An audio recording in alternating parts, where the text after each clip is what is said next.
नमस्कार विद्यार्थियों। आज हम ऑर्गेनोलिथियम कंपाउंड्स की फिजिकल प्रॉपर्टीज एंड इनकी कुछ केमिकल प्रॉपर्टीज के बारे में जानेंगे। इससे पहले वाली वीडियो में मैंने आपको बताया था कि ऑर्गेनोलिथियम कंपाउंड्स क्या होते हैं और इनका निर्माण किस प्रकार से किया जाता है। तो आज हम सबसे पहले ऑर्गेनोलिथियम कंपाउंड्स की फिजिकल प्रॉपर्टीज के बारे में जानते हैं, यानी इनके भौतिक गुणधर्मों के बारे में जानते हैं।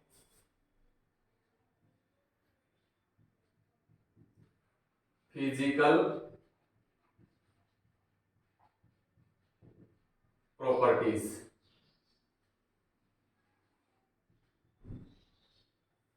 यदि हम ऑर्गेनोलिथियम कंपाउंड्स के भौतिक गुणधर्मों की बात करें तो हम देखते हैं कि ये कंपाउंड्स या तो लिक्विड होते हैं या फिर कम गलनांक वाले सॉलिड होते हैं।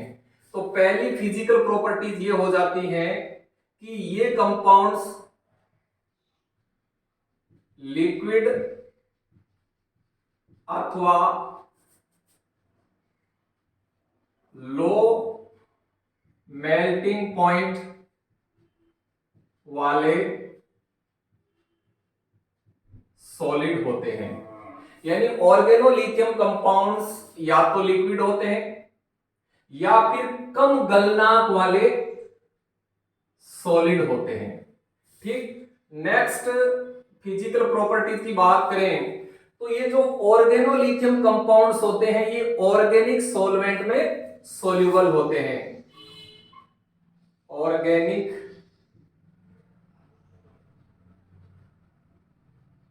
सॉल्वेंट्स में सोल्यूबल,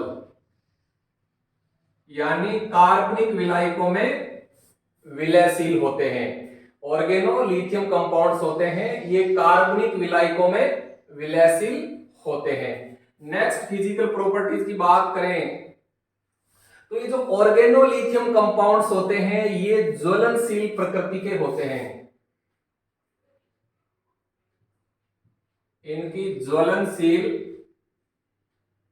प्रकृति होती है।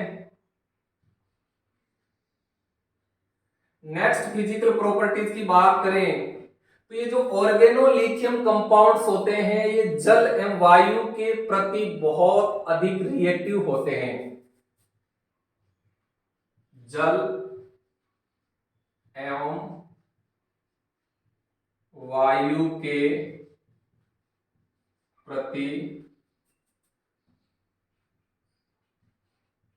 अत्यधिक क्रियाशील होते हैं। यानी जो ऑर्गेनोलिथियम कंपाउंड्स होते हैं ये जल के प्रति एवं वायु के प्रति बहुत अधिक रिएक्टिव होते हैं।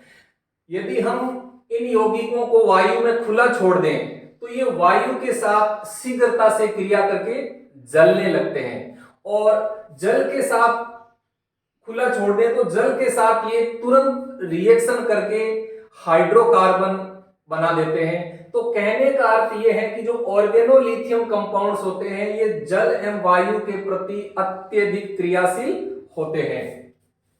नेक्स्ट फिजिकल प्रॉपर्टीज की बात करें तो ये जो ऑर्गेनोलिथियम कंपाउंड्स होते हैं ये अधिकांश कंपाउंड्स हीट के प्रति यानी उष्मा के प्रति अस्थायी होते हैं। यानी मेथिलिथियम और एन ब्यूटिलिथियम को छोड़कर अधिकांश यौगिक उष्मा के प्रति अस्थायी होते हैं।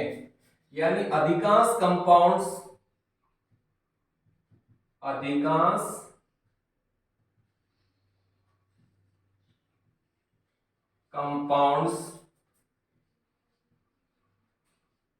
हीट के प्रति यानी उष्मा के प्रति अनस्टेबल होते हैं। अनस्टेबल होते हैं।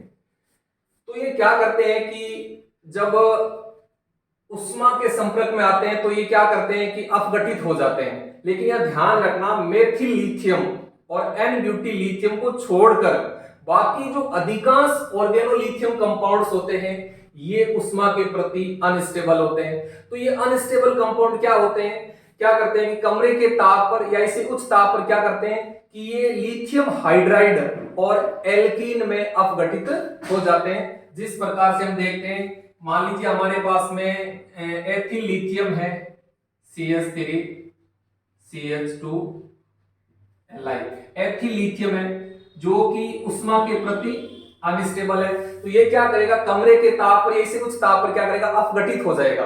और इसके अपघटित होने से क्या बनेगा, देखो यहां से ये बंध टूट जाता है, तो यहां से एक H अलग होता है, ये H क्या करेगा, तो यहां से अलग होकर के लिथियम के साथ जुड़ जाएगा, तो यहां बन जाएगा lithium hydride plus.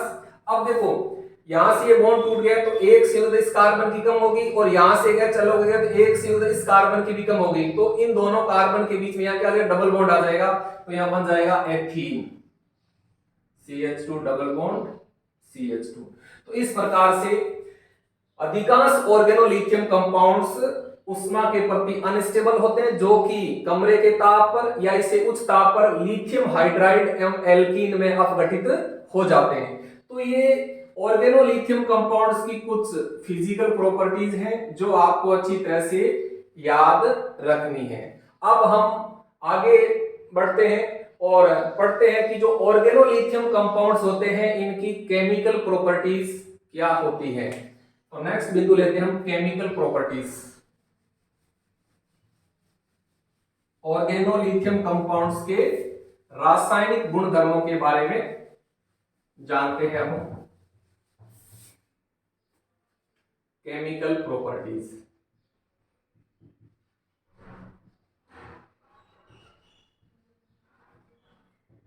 Chemical properties.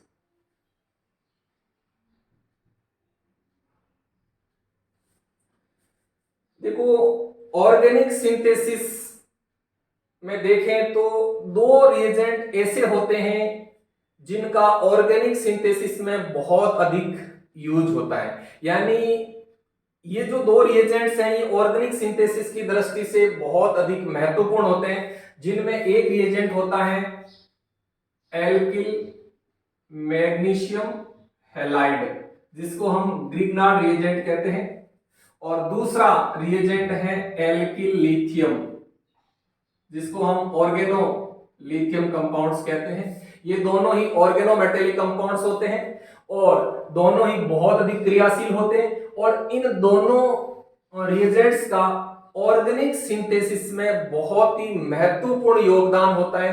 यानी इन दोनों रिएजेंट्स की सहायता से कई प्रकार के ऑर्गेनिक कंपाउंड्स का सिंथेसिस आसानी से किया जा सकता है। यानी इन दोनों प्रकार के रिएजेंट्स की संश्लेषणात्मक उपयोगिता बहुत ज्यादा है।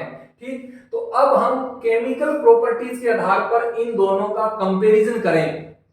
ठीक, यानी एल्किल मैग्नीशियम हैलाइड जिसको हम ग्रिग्नार्ड रिएजेंट कहते हैं और एल्किल लिथियम जिसको हम ऑर्गेनोलिथियम कंपाउंड्स कहते हैं, यदि हम इन दोनों की केमिकल प्रॉपर्टीज के आधार पर तुलना करें तो हम देखते हैं कि इन दोनों में बहुत अधिक समानता होती है।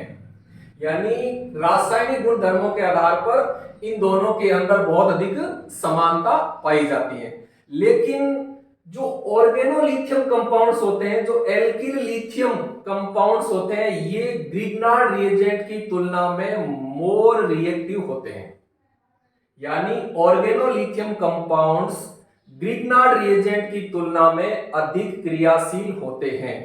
और कुछ ऐसे कंपाउंड्स भी होते हैं जिनको हम ग्रिग्नार्ड रिएजेंट से तो नहीं बना सकते, लेकिन उनको हम एल्किल लिथियम की सहायता से आसानी से बना सकते हैं।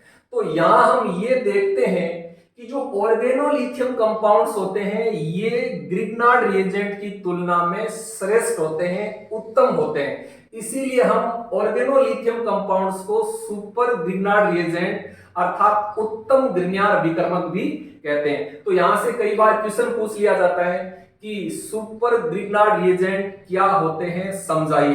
तो आप अच्छी तरह से ध्यान रखना, जो ऑर्गेनोलिथियम कंपाउंड्स होते हैं उनको हम सुपर ग्रिग्नार्ड रिएजेंट कहते हैं। क्यों कहते हैं ये भी मैंने आपको यहां बता दिया है। अगर आपको रीजन देना तो आपको ये बताना है कि रासायनिक गुण धर्मों के आधार पर यानी केमिकल प्रॉपर्टीज के आधार पर इन दोनों में बहुत अधिक समानता पाई जाती है, लेकिन ग्रिग्नार्ड रिएजेंट की तुलना में एल्किल लिथियम है वो मोर रिएक्टिव होते हैं, और कुछ ऐसे कंपाउंड्स होते हैं जिनका संश्लेषण हम एल्किल मैग्नीशियम हैलाइड यानी ग्रिग्नार्ड रिएजेंट से नहीं कर सकते हैं, लेकिन उन यौगिकों को हम ऑर्गेनोलिथियम कंपाउंड की सहायता से आसानी से बना सकते हैं। अतः ऑर्गेनोलिथियम कंपाउंड से ग्रिग्नार्ड रिएजेंट की तुलना में श्रेष्ठ होते हैं, उत्तम होते हैं, इसीलिए हम ऑर्गेनोलिथियम कंपाउंड्स को सुपर ग्रिग्नार्ड रिएजेंट अथवा उत्तम ग्रिग्नार्ड विकर्मक कहते हैं। ठीक, तो यहां से क्वेश्चन कई बार पूछा गया, आपको अच्छी तरह से ध्यान में रखना है। ठीक, दूसरी बात आपको यह ध्यान रखनी है केमिकल प्रॉपर्टीज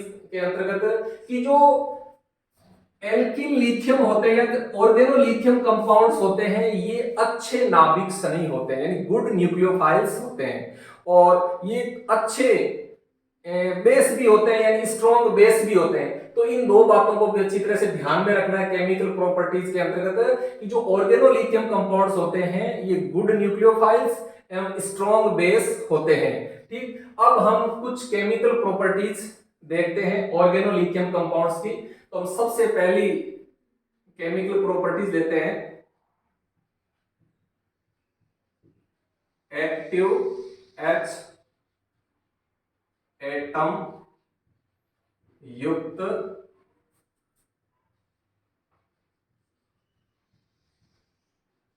कंपाउंड्स के साथ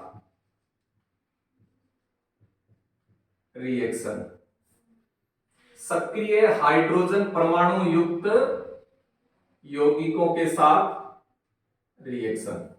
तो देखिए जिस प्रकार से एल्किल मैग्नीशियम हैलाइड यानी ग्रिग्नार्ड रिएजेंट सक्रिय हाइड्रोजन परमाणु युक्त यौगिकों के साथ क्रिया करके हाइड्रोकार्बन बनाते हैं, ठीक उसी प्रकार से जो ऑर्गेनोलिथियम कंपाउंड्स होते हैं ये भी सक्रिय हाइड्रोजन परमाणु युक्त यौगिकों के साथ क्रिया करके हाइड्रोकार्बन बनाते हैं।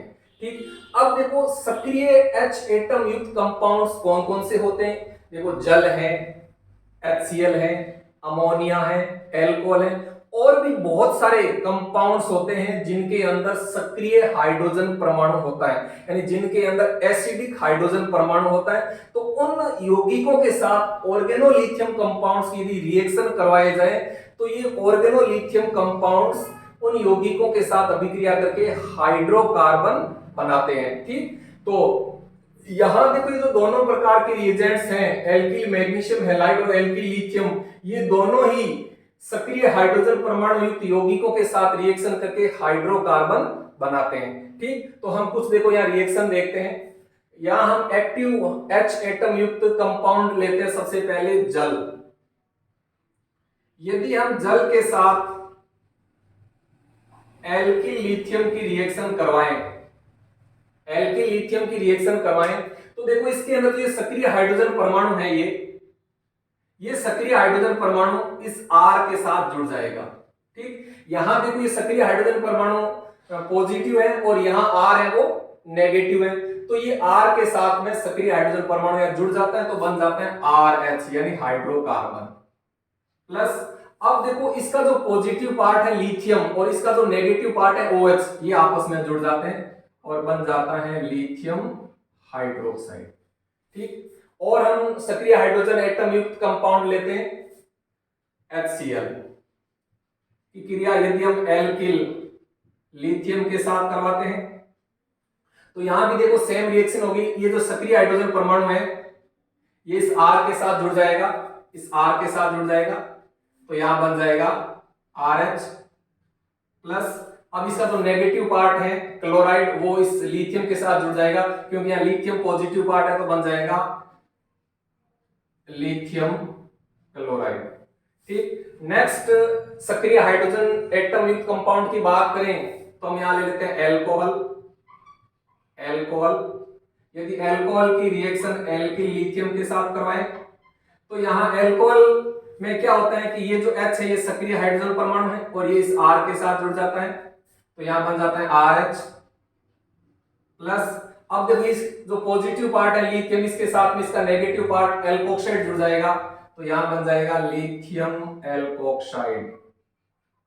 अब देखो यहाँ जो एल्कोहल है ये 1 डिग्री 2 डिग्री अथवा 3 डिग्री हो सकता है, क्योंकि एल्कोहल के अंदर सक्रिय हाइड्रोजन परमाणु होता है, एसिडिक हाइड्रोजन परमाणु होता है। उस एसिडिक हाइड्रोजन परमाणु के साथ में ये रिएक्शन करके हाइड्रोकार्बन बनाते हैं। क्योंकि मैंने आपको बताया है कि जो ये ऑर्गेनोलिथियम कंपाउंड्स होते हैं ये स्ट्रॉन्ग बेस की तरह व्यवहार करते हैं, अतः ये दुर्बल अम्लों के साथ आसानी से रिएक्शन कर लेते हैं। ठीक, तो इस प्रकार से ये रिएक्शन करके हाइड्रोकार्बन बना देते हैं। और हम एग्जांपल लें एक्टिव H एटम युक्त कंपाउंड का, तो हम अमोनिया ले लेते हैं। यहाँ अमोनिया, यदि अमोनिया की रिएक्शन हम एल्किल लिथियम के साथ करवाएं, तो यहां भी देखो यहां जो एक सक्रिय हाइड्रोजन परमाणु इस R के साथ जुड़ जाएगा, तो ये बन जाएगा RH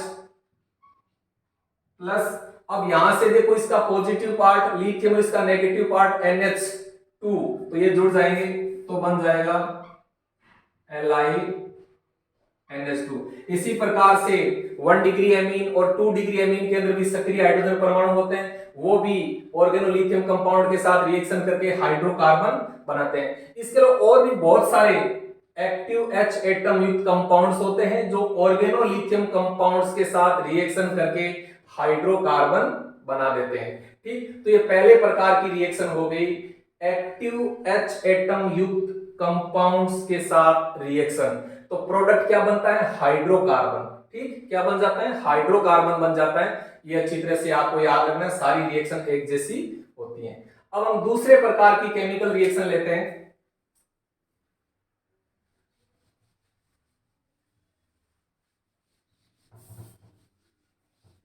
दूसरे प्रकार की रिएक्शन लेते हैं हम एथिलीन ऑक्साइड के साथ रिएक्शन। एथिलीन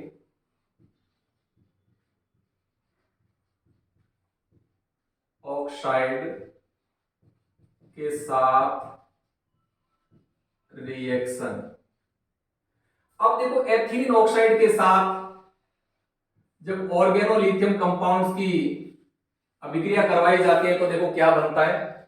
जिस प्रकार से एल्किल मैग्नीशियम हैलाइड यानी ग्रिग्नार्ड रिएजेंट एथिलीन ऑक्साइड के साथ क्रिया करके एक यौगोत्पाद बनाते हैं, और जब उस यौगोत्पाद का जल अपघटन किया जाता है तो हमें प्राथमिक एल्कोहल प्राप्त हो जाता है। ठीक उसी प्रकार से जो ये ऑर्गेनोलिथियम कंपाउंड्स होते हैं ये भी एथिलीन ऑक्साइड के साथ रिएक्शन करके यौगोत्पाद बनाते हैं, और उस यौगोत्पाद का जब हम हाइड्रोलाइसिस करवाते हैं तो हमें प्राइमरी एल्कोहल प्राप्त हो जाता है। ठीक, तो हम देखते हैं रिएक्शन यहां एथिलीन ऑक्साइड, देखो ये एथिलीन ऑक्साइड है, एथिलीन ऑक्साइड इसकी रिएक्शन हम एल्किल लिथियम के साथ करवाते हैं, तो यहां एक पहले यौगोत्पाद बनेगा। तो देखो यौगोत्पाद किस तरह से बनेगा, यहां से ये बॉन्ड टूटेगा तो इस O के ऊपर नेगेटिव चार्ज और इस कार्बन के ऊपर पॉजिटिव चार्ज आ जाएगा। तो जो O के ऊपर नेगेटिव है यहां क्या जुड़ जाएगा, यहां जुड़ जाएगा Li पॉजिटिव, और इस CH2 के साथ में जुड़ जाएगा R। तो देखो यहां यौगोत्पाद क्या बन जाएगा, R CH2 CH2 और O Li, ये बन जाता है। ठीक, अब हम इसका हाइड्रोलाइसिस करवा देते हैं, यानी इसका हम जल अपघटन करवा देते हैं HOH। तो जब इसका जल अपघटन करवाते हैं तो यहां से लिथियम हाइड्रोक्साइड है वो बाहर हो जाता है, यानी LiOH प्लस, और यहां बन जाता है R CH2 CH2OH, यानी 1 डिग्री एल्कोहल बन जाता है, प्राथमिक एल्कोहल बन जाता है। तो ये भी एथिलीन ऑक्साइड के साथ रिएक्शन। नेक्स्ट रिएक्शन हम लेते हैं CO2 के साथ रिएक्शन। CO2 के साथ रिएक्शन, CO2 को हम शुष्क बर्फ ड्राई आइस भी कहते हैं। तो देखो जिस प्रकार से जो ग्रिग्नार्ड रिएजेंट होता है, जो एल्किल मैग्नीशियम हैलाइड होता है, वो CO2 के साथ रिएक्शन करके एक यौगोत्पाद बनाते हैं और उस यौगोत्पाद का जब जल अपघटन किया जाता है तो हमें कार्बोक्सिलिक अम्ल प्राप्त होता है। तो ऑर्गेनोलिथियम कंपाउंड्स भी ये सेम रिएक्शन करता है। जब ऑर्गेनोलिथियम कंपाउंड्स की रिएक्शन CO2 के साथ हम करवाएंगे तो पहले एक यौगिक उत्पाद बनेगा, और जब हम उस यौगिक उत्पाद का हाइड्रोलाइसिस करवाएंगे तो हमें कार्बोक्सिलिक अम्ल प्राप्त हो जाते हैं। जैसे देखो CO2 की रिएक्शन करवा रहे हैं हम, ये देखो CO2 है, कार्बन डाइऑक्साइड, इसकी रिएक्शन हम एल्किल लिथियम के साथ करवाते हैं तो पहले यहां यौगिक उत्पाद बनेगा। अब देखो मैंने आपको बताया था कि जो ऑर्गेनोलिथियम कंपाउंड्स होते हैं ये गुड न्यूक्लियोफाइल्स होते हैं, अच्छे नाभिक नहीं होते हैं। अतः ये क्या करते हैं, जो इलेक्ट्रॉन डेफिशिएंट सेंटर होते हैं वहां आसानी से अटैक कर सकते हैं। तो देखो ये इलेक्ट्रॉन डेफिशिएंट सेंटर है, तो यहां से क्या अटैक कौन करेगा, ये R है, अटैक कर देगा। तो यहां इस O के ऊपर नेगेटिव चार्ज आ जाएगा, इस O के साथ में ये लिथियम जुड़ जाएगा। तो देखो ये किस तरह से ऐड हो जाता है इस इलेक्ट्रॉन डेफिशिएंट सेंटर पर, तो ये इस तरह से ऐड हो जाता है। देखो O डबल बॉन्ड ये C, और C के साथ में जुड़ जाएगा R, और यहां हो जाएगा OLi। ठीक, यानी ये एक यौगिक उत्पाद बन गया। अब हम इस यौगिक उत्पाद का हाइड्रोलाइसिस करवा देते हैं, जल अपघटन करवा देते हैं। तो देखो इस जल का OH और इसका Li, तो लिथियम हाइड्रोक्साइड यहां बाहर हो जाता है, और यहां O के साथ में H जुड़ जाता है, तो बन जाता है कार्बोक्सिलिक अम्ल। क्या बन जाता है, कार्बोक्सिलिक अम्ल बन जाता है। तो इस प्रकार से जब ऑर्गेनोलिथियम कंपाउंड्स की रिएक्शन CO2 के साथ होती है तो कार्बोक्सिलिक अम्ल प्राप्त होता है। ठीक, नेक्स्ट रिएक्शन लेते हैं हम,